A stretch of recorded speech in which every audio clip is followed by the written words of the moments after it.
Welcome to Advanced TV History. We're so glad you're here. Let's recap where we left off in our stories.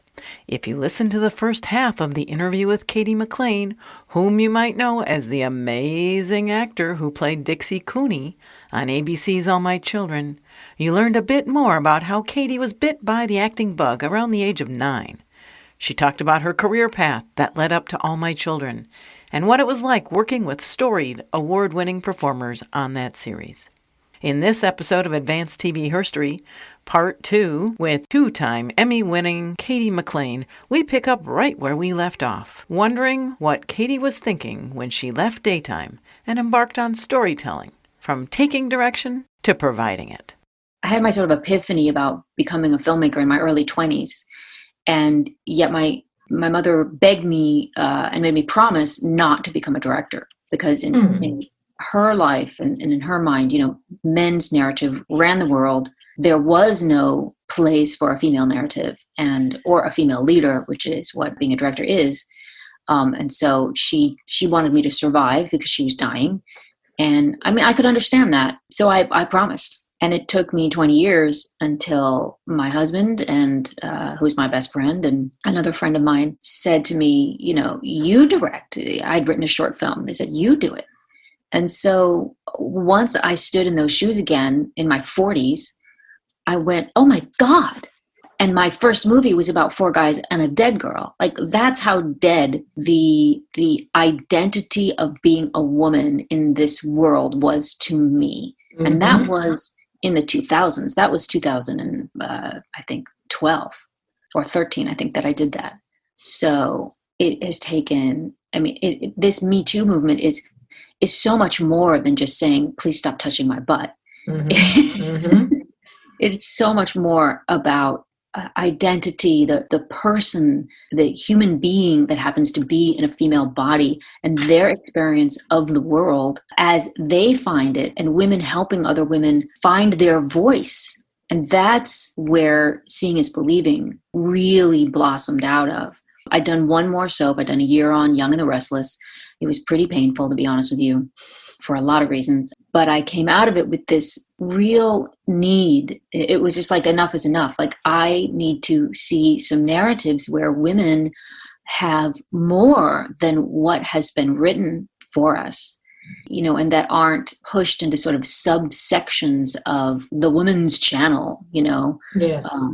And so my idea was to go and talk to female directors, whomever I can find, whoever would talk to me, whoever I ran across, whoever someone I knew would connect me with, and find out about their lives. I didn't want to focus on how shoddily they had been treated over the years. I wanted to focus on their decision-making, where they came from, who supported them, how they did it without the support, what their parents thought of them doing it, how they proceeded through this, their first concept, which wonder why did they want to make that film, forward through their careers, and who helped them, who didn't help them, and how they overcame obstacles.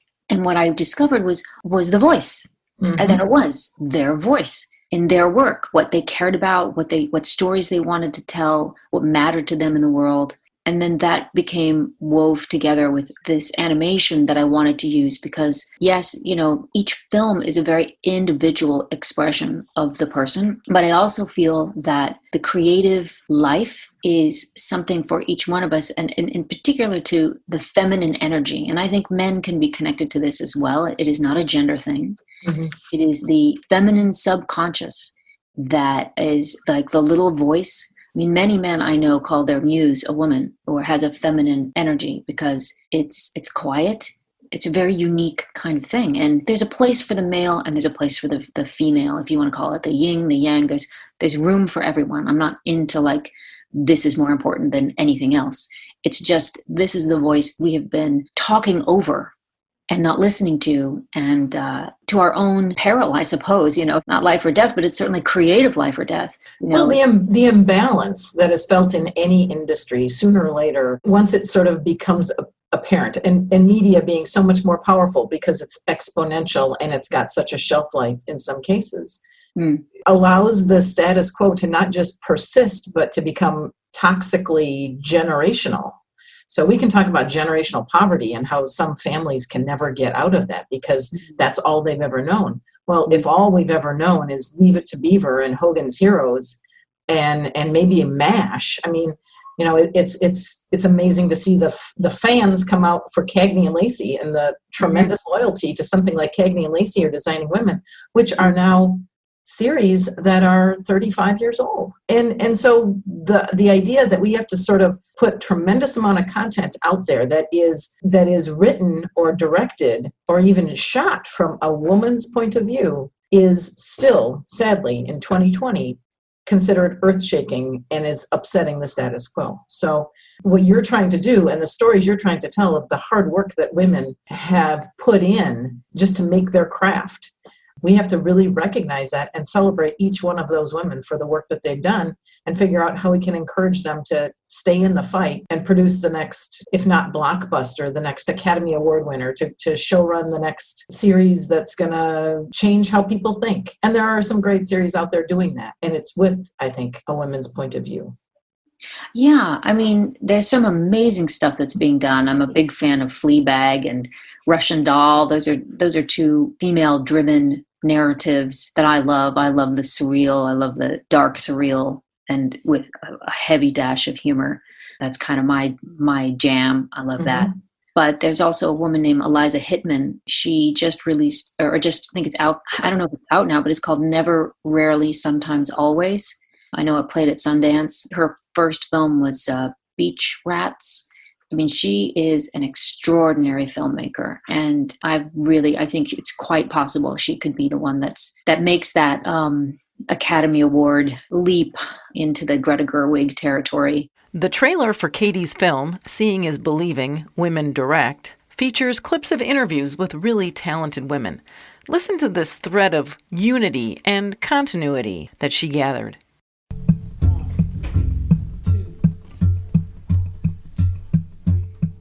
You have the power when you have the imagination. There's no one right way, so you have to find your way. Trust your instincts. I do actually really love the collaborative experience. Seeing those filmmakers made me feel convinced that that was something I wanted to train to do. I was able to come up with the right words that helped her. It felt amazing. I guess I just try to have faith that if I can succeed in telling a story with heart, that it's going to touch other people's hearts. All things turn around, it's going to turn around for women, and so we just have to focus on the task at hand. We have to generate constantly and connect to each other. We have more power than politicians. I feel like I'm still becoming, and that's exciting to me.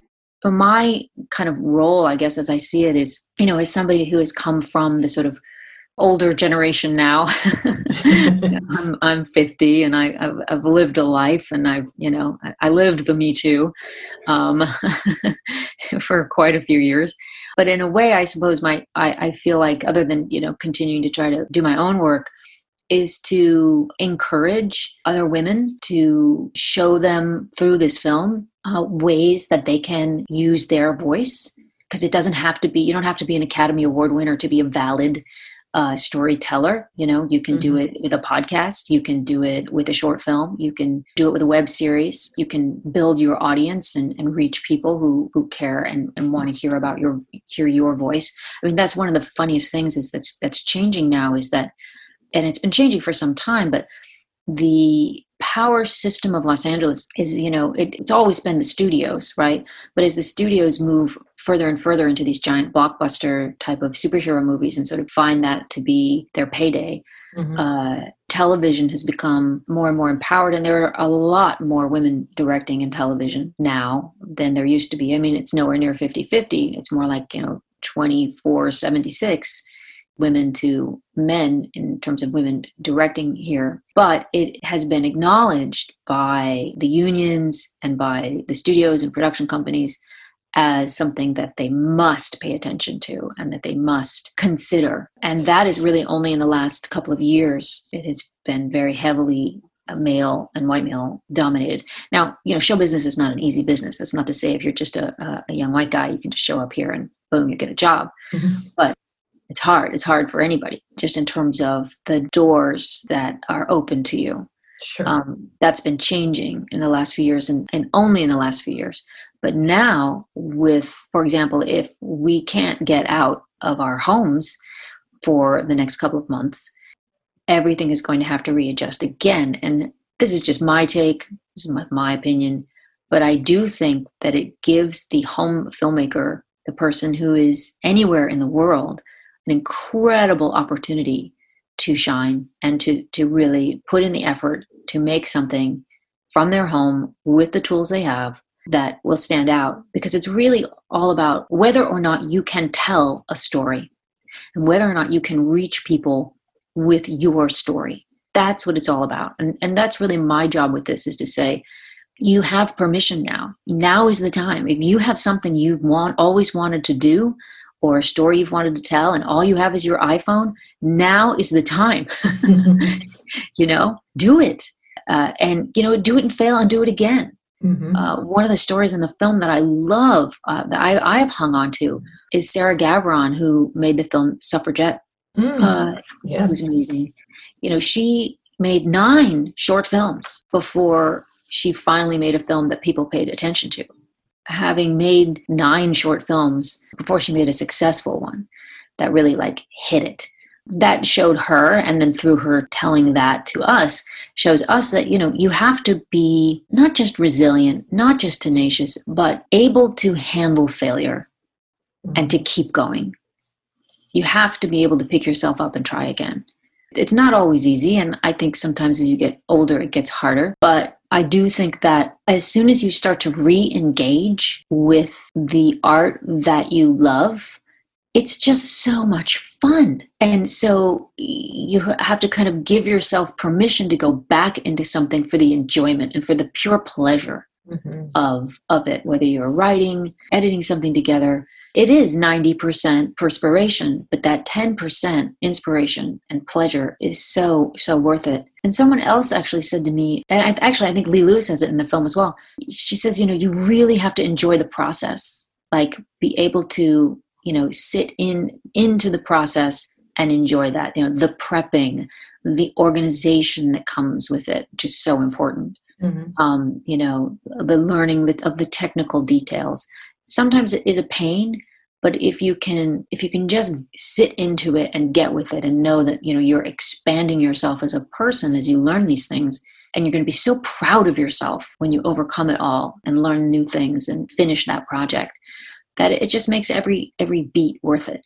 It feels like, so the film, again, listeners, is that Cady has produced is Seeing is Believing, Women Direct. And it feels as though it's an empowerment message and a sort of message from the, call it older generation, but the more experienced in the field, that should exist almost for every field, because there isn't one, unfortunately, that isn't rife with sexism and doesn't have all of its minefields of toxic masculinity, and some sense that just when you think that you are in a career where meritocracy, where your merits will actually be recognized, no, there's actually a different political game that nobody gave you the rules to. So if it's a film school or it's a media studies class or whatever, this is more than just a film about how people direct TV shows or films, right? For sure. Yeah, this is almost like a combination of a creative and a somewhat technical, but technical in terms of decision making, guidebook. There are 4 women, one who's an executive producer of a television show who's done an enormous amount of television, Leslie Linka-Glatter. Mm-hmm. One who's made studio films that are independent, on the independent side of studio films, but studio films nonetheless, which is Sarah Gavron. A woman who has only had at the time I interviewed her, had only made 1 short film, and she'd done a lot of different jobs before that, and that's Naima Ramos Chapman, and she's gone on to win a Peabody Award for her work as a writer and director on the HBO series Random Acts of Flyness. She's amazing. And Lee Lu, who is a woman who came out of USC Film School, worked and still works sometimes as a first AD, and had made her first film out of film school, which ran the festival circuit, kind of in the middle tier, I suppose you would say, and who dealt with being a Chinese American woman who had made a film starring two Caucasian characters. I guess if I had to sort of sum it up, I would say that the film is about visionaries, how they became the visionaries, how they live their lives, the process of how they live their lives, and how they deal with the politics, I suppose, of the business as well, how they remain focused on being creative people within a system that can be very political.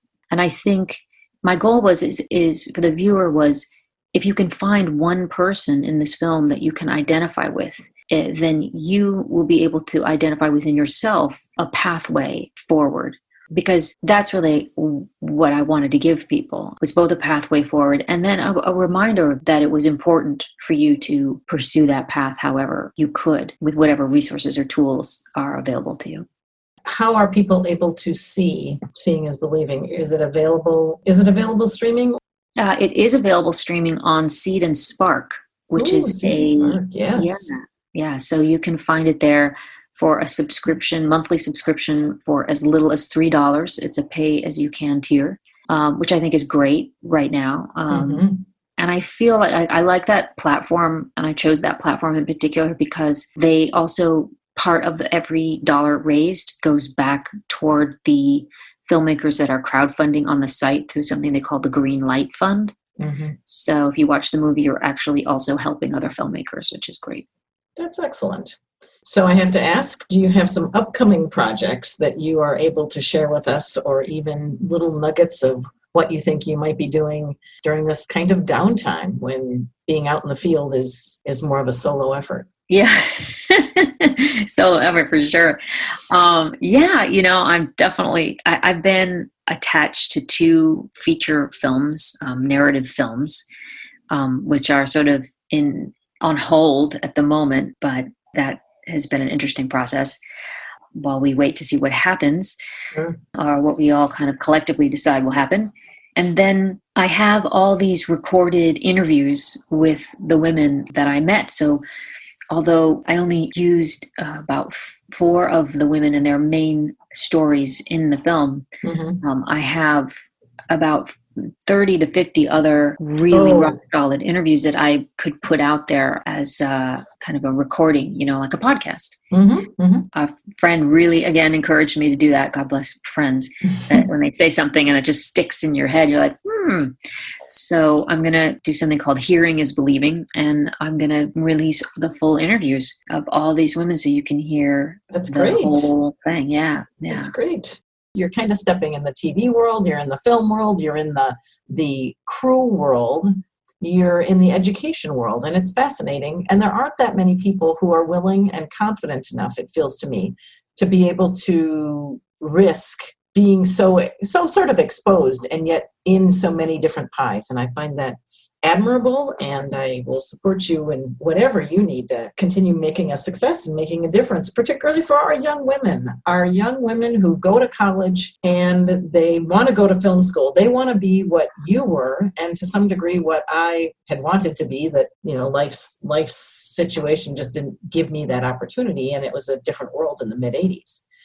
But our young women need to have the confidence and access to what it is that's going to help them make it through a very difficult industry and know that they are supported. And women should be doing more to support each other. Yeah. I will just ask you then, do you have any calls to action for our listeners about what they can or should be doing to support women artists of all sorts, not just of the visual sort, but all the artists in their lives? I think staying positive and sharing positive news is really important. It's very easy to get together with a group of women and sort of talk about the worst thing that ever happened to you, because we all have that in common. But instead to sort of say, well, what are you doing now? And to be a good listener, if you have a friend that is, making some work, and to be encouraging of that person and trying to encourage them to find a way forward or to find examples of ways forward. I also think it's important to seek out your heroes and write to them Write them a letter, no matter what their age or where they may live in the world. Write them an email, find them online, find them on their social media if they are on social media, and just tell them that you appreciated their work, because that really means something. I keep every email of people who have written back to me and said they like my work, or I print it out and I keep it, because things can get hard, and sometimes you need to know that, have that little kind of envelope where you can return to, that people who you admire or respect actually said to you, you know what, you're doing a great thing. So you can be that person to someone else, no matter what your experience is. That person who says, keep going with your work. This was some really interesting stuff that you're doing. Keep going forward. I think that's really important, especially now in this time that we're in, which feels so uncertain. The creative process can sometimes be very isolated, whether you're sitting in an editing room for hours and hours and weeks on end, or you're just putting together the outline of what it might be. So, listeners, it's true. Share the positive. Go to Seed and Spark and watch some films, and then in the comments section what you thought, and then talk it up on Twitter or Facebook. We can do an awful lot in this time where people have more time on their hands. Absolutely. Turn on the light in rooms, in places where the kinds of things we're talking about and want to see are right there. They're showing, and it's not a big investment, but someone else can invest their time. So that's kind of a cool thought. Yeah. All right. Well, we're going to let you get on to more of your creative endeavors, Cady. It's been a tremendous honor to have you on Advanced TV Herstory. Awesome. Thank you so much. I really appreciate your listening, and I appreciate your listeners tuning in and listening, and just thank you so much.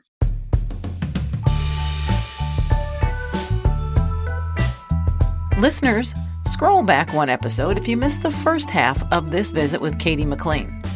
It's been a fascinating way to set the stage for an upcoming 4-episode series with Dr. Alana Levine for a deep look at how daytime drama changed TV through its storytelling techniques, its money-making models, and its approach to social issues. Learn more about Cady McClain and her projects at her website, cadymcclain.com, and follow her on Twitter and Instagram at that same name. Learn more about Cady's independent film that we discussed, Seeing is Believing, Women Direct, at seeingisbelievingwomendirect.com, or just go ahead and Google it. Trailers can be found on Vimeo. Really encourage you to seek out this film and watch it. Advanced TV Herstory is all about TV women and the impressions that they bring us and have brought us now for 60 years, from in front of the camera and behind it. With more than 100 episodes in the archives, there is something for everyone. So find those archives and our social media handles and all sorts of good stuff at tvherstory.com. While you're there, sign up for our e-newsletter and know in your heart that your email remains safe with us. Promise. If you like what you hear and you think that this might be the right show to share with someone who's new to podcast listening, well then by all means, connect them through a podcatcher, Spotify, Pandora, or just have them pull up YouTube, find the Advanced TV Herstory channel, and just press play. Now, you may have recalled that Cady McClain indicated that Seeing is Believing, Women Direct, her film, is available at a place online called Seed and Spark. Check out Seed and Spark, S-E-E-D and Spark. It's a crowdfunding platform. And you know what? In this day of social distancing, it feels like a virtual coffee shop of sorts because it's filled with creative people and a lot of their creative work. This podcast's music is Jazzer's Take Me Higher and is found at Free Music Archive. And of course, many, many thanks to Catherine Yang for waving pixie dust over audio files and, as a result, bringing pleasure to your ears. We do love our work here at Advanced TV Herstory, and you are why we podcast. I'm your host, Cynthia Bemis Abrams.